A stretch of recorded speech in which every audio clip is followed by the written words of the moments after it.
seconds in front of 5:46 on this Tuesday. Lindsey Boetsch just found that little flip switch on the thing to turn the microphone on.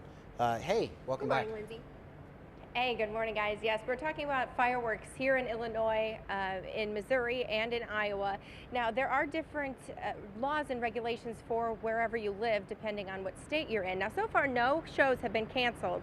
But if you're planning on having some fireworks of your own at your own house, first of all, be careful. It has been very dry, even though we did get a little bit of rain yesterday. That's not enough to soak the ground. There is still a potential for a very dangerous situation. But Maine, Vermont, Ohio, Illinois, and Iowa all have the same restriction on fireworks, and you're only allowed to have sparklers or novelties, and we're going to talk a little bit about what that means. Arizona, you're only allowed to have novelties, so you're not allowed to have sparklers at all. And there are some states that have a ban completely on fireworks. That's New Jersey, New York, Delaware, and Connecticut. But here in Missouri, we're in West Quincy right now, there is no ban on anything, so you're allowed to do a lot more than you are allowed to in Illinois and Iowa. So what are you allowed to buy? What are you allowed to shoot off? For that, we're going to turn to Jeremiah Compton. First of all, this is a huge tent. How did you guys get started? We started when I was around 12 years old is when I started doing it myself, and then we just, the family has done it, and the business just kind of took off. We have 40 locations here in Missouri this year. So this is only one of 40? Yes, ma'am. And are they all this big? No, ma'am. Okay. No. Where do all of these fireworks come from? China, obviously. Most of them come from China. A lot of your packages and things are put together here in the States, and then just different distributors distribute them out. So behind you are some of the things that you can buy for Illinois and Iowa. Explain a little bit about what these are. You have everything from smoke balls to snapping pops, strobe lights. If it doesn't spin or move on the ground, you want the items that say emits showers of sparks or stays on the ground, does not do shoots balls or reports. Okay, and this package, you were saying earlier that if you buy a package like this, mostly everything is legal in Illinois. Yes, ma'am. Okay. Yes. And Snapdragons, what are those?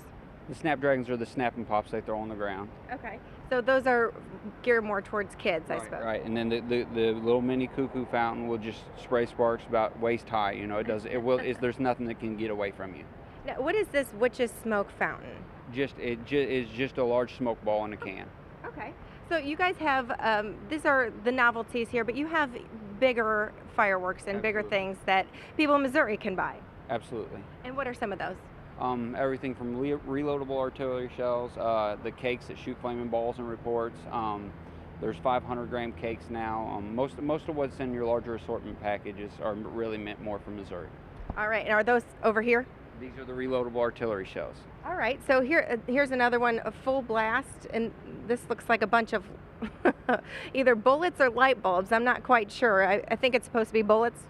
They're artillery shells. Artillery shells. Okay, so we're going to talk a little bit more about fireworks here in Missouri, in Illinois, and Iowa. Also coming up a little bit later on in the show, we're going to talk to a nurse at Blessing ER about the dangers of these if you're not careful. Now, that package says just for kids, but some of those, you have to light, so the kids should probably not be lighting those. And we're going to talk a little bit about some statistics with firework injuries as well. Thanks, Lindsey. That's some really good information all parents need. Well, there is the coast of Miami, Florida, just as I say, about as far south as you can go, but there's the Florida Keys that are it's a little south. bit further. But there you go. Nice, beautiful shot there along the harbor. Lindsey Boetsch joins us now. She is live this morning talking fireworks. Good morning, Lindsey. You're going to sing some Katy Perry? Hey, good morning, guys. Yes, and this time last year was a little bit different story for this tent. If you remember the 26th, the huge windstorm the night of the 26th into the 27th that blew over nearly the entire city of Quincy. It also affected a lot of the fireworks stands here in West Quincy. Now, the storm last night didn't do anywhere near as much damage. I don't even know if you had any damage from that, did you? Just lost some fireworks, very little though.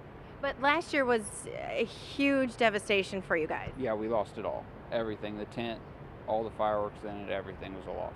And how did you guys deal with that? How did you prepare for it? When did you see it coming? We tried to get all the sides taken down and laid down to where the wind can't blow in and the water can't blow in on the fireworks, but there's just no 80-mile-plus-an-hour winds. You just can't stop it. So this year, how have things been going, obviously in comparison to last year? Like I think it's going really good, you know, and everything's staying dry. So, other than needing some rain now, you know, we're doing all right. Now we're going to talk a little bit about, I know we touched on it, but Illinois has different laws, and Iowa, Illinois and Iowa have different laws than Missouri does. Explain a little bit about what is illegal in Illinois and Iowa.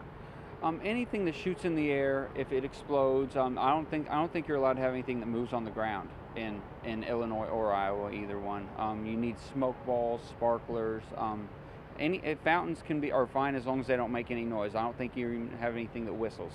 And are there labels on the packages that kind of guide you as to what? Yes, okay. Absolutely. You can have anything that says emits showers of sparks. If it whistles, moves on ground, if it just says flammable, you're okay. Sparklers, like I said, it just doesn't. It can't say shoots flaming balls or reports. And obviously do not hold in hand. I'm just reading this, place on the ground, light fuse and get away. Obviously some very important safety tips. And we're going to go over some more safety tips to make sure that you guys are safe this 4th of July, because there are a lot of injuries, especially with little children. 43% of injuries actually occur from kids who are 16 years and younger. So we're going to talk a little bit about that with a nurse from Blessing Hospital and what you need to know to make sure you're safe and your kids are safe this 4th of July. Bet the nurse has seen just about everything in the ER there. Oh, 72, so there, I'm wrong. Boy, that's the first time that's ever happened. First time for everything. Aren't you glad you witnessed that, Chad being wrong? Lindsey Boetsch is live with us this morning. We've talked about the fun of fireworks, but there's a serious part we need to talk about as well. And I think last year, correct me if I'm wrong, Lindsay, it was sparklers that caused the most injuries in Illinois. Yeah, sparklers are actually number 2 on the list, and we're going to talk about that in a little bit. I mean, they're what you usually give to your kids, but they're actually very dangerous. And 68% of the people who come into the hospital are actually males, so that shows you something. Men, please be careful out there. Women, I guess, are not as likely to set off these fireworks. But Elizabeth Hunefeld joins me now, and you are a Blessing nurse. Yes, in the emergency room. And so you see some fireworks injuries sometimes. Yes, and what we see, and actually I went to a conference recently at a children's hospital, and they talked so much about sparkler injuries. I mean, it actually surprised me a little bit.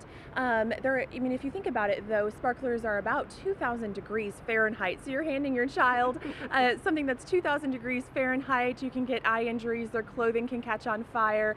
So I was very surprised to hear that was their number 1 safety tip, was do not give sparklers to children. And it's amazing because the packages are so brightly colored, and it's almost like they're marketed toward kids. Absolutely. I remember getting handed a sparkler when I was a kid and having my clothes catch on fire, and we just put it out and went on, and but that's not always the case. If your clothing catches on fire, you can end up with some very severe burns. So now, according to some Illinois statistics, eyes are actually the number 1 spot that people get injured. Absolutely. I think people a lot of times think that it's actually your hands, because if you hold a firework and it explodes, but while that is high up on the list, definitely your eyes are the most vulnerable part. And I mean, that's certainly a disability you don't want to live with the rest of your life. Absolutely. We're talking about burns, because some of these can give 1st-degree burns, 2nd-degree burns. What's the difference between the 3 of those? Well, a 1st-degree burn is anything like a sunburn, very superficial, very painful. The nerves are very much still intact. 2nd-degree burn is a blister. It's just a partial thickness. Doesn't go all the way through the skin layers. A 3rd-degree burn goes through all the skin layers, the nerves, and can go down into the muscle and even the bone, and can be very life-threatening and even fatal. About 43% of these injuries happen to kids that are under the age of 16 years old. So how important is it for the parents to keep an eye on their kids this 4th of July? Well, very important. I really just don't think that children should be playing with fireworks at all. The only safe fireworks are watching a professional fireworks display from afar. Knowing your laws, of course, but knowing that sparklers and even the things that don't seem dangerous and seem marketed towards kids can be extremely dangerous and cause severe burns. All right, thank you very much, Elizabeth, for joining us this morning. And when I was a kid, my parents would give me sparklers as well, but I was the scared kid on the block, and I would wave them out like this because I didn't want to get burned. My mom, I think, scared me into thinking that if I held it any closer that my hair would catch on fire and I would burn or something. So this was my 4th of July. Scared of them, were you? Tegan's here. I was kind of like Lindsey with the sparklers. Were ya? As a young kid, as I got a little older and started experimenting with Roman candles and bottle rockets, it was a little better, but weird things always happen to me. So I try to put myself in situations where weird things can't happen.